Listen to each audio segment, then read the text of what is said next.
जालना महानगरपालिका अंतर्गत 23 तारखेपासून मराठा आणि खुल्या प्रवर्गामधील समाजाचे आर्थिक, सामाजिक आणि शैक्षणिक बाबतीत सर्वेक्षण सुरू असून आतापर्यंत 54,000 कुटुंबांचे सर्वेक्षण केले गेले. कर विभागाच्या आकडेवारीनुसार शहरामध्ये 62 ते 65,000 घरं आहेत. माहिती न दिल्यामुळे त्यातील केवळ 2% घरांचं सर्वेक्षण झालेलं नाही. तसेच आता नवीन पंप टाकल्यामुळे पाणी पुरवठा सुरळीत होणार असून दर 7 ते 8 दिवसांनी पाणी पुरवठा होईल अशी माहिती जालना महापालिका आयुक्त संतोष खांडेकर यांनी दिली आहे.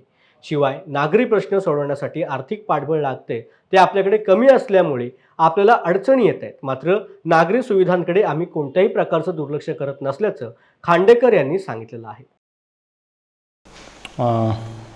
मराठा आणि खुल्या प्रवर्गातल्या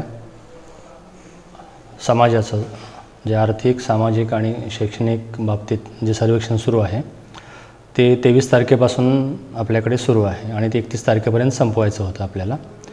दर दिवशीचा जो डाटा आहे तो आपण मागासवर्ग आयोगाने दिलेल्या पोर्टलवर सबमिट करतो आत्तापर्यंत आणि ऑफलाईनही आपण आपल्याकडे कलेक्ट करून ठेवतो आहे. तर आपल्याकडे आत्तापर्यंत साधारणपणे 54,000 घरांचा सर्वे काल तारखेपर्यंत आपला पूर्ण झालेला आहे आणि साधारणपणे 62 ते 65,000 घरं असतील असे आम्हाला अंदाज आहे. आजपर्यंत आपला सर्वे संपून जाईल. काही घरं राहतील ज्या ठिकाणी आपल्याला माहिती दिली गेली नाही, 2-2 वेळा जावं लागलं, असं खूप कमी घरं आहेत, 1-2% प्रमाणात आहेत. त्या ठिकाणी उद्या आणि परवामध्ये आम्ही सर्वेक्षण करून 100% काम उद्यापर्यंतच पूर्ण करायचा आमचा प्रयत्न आहे.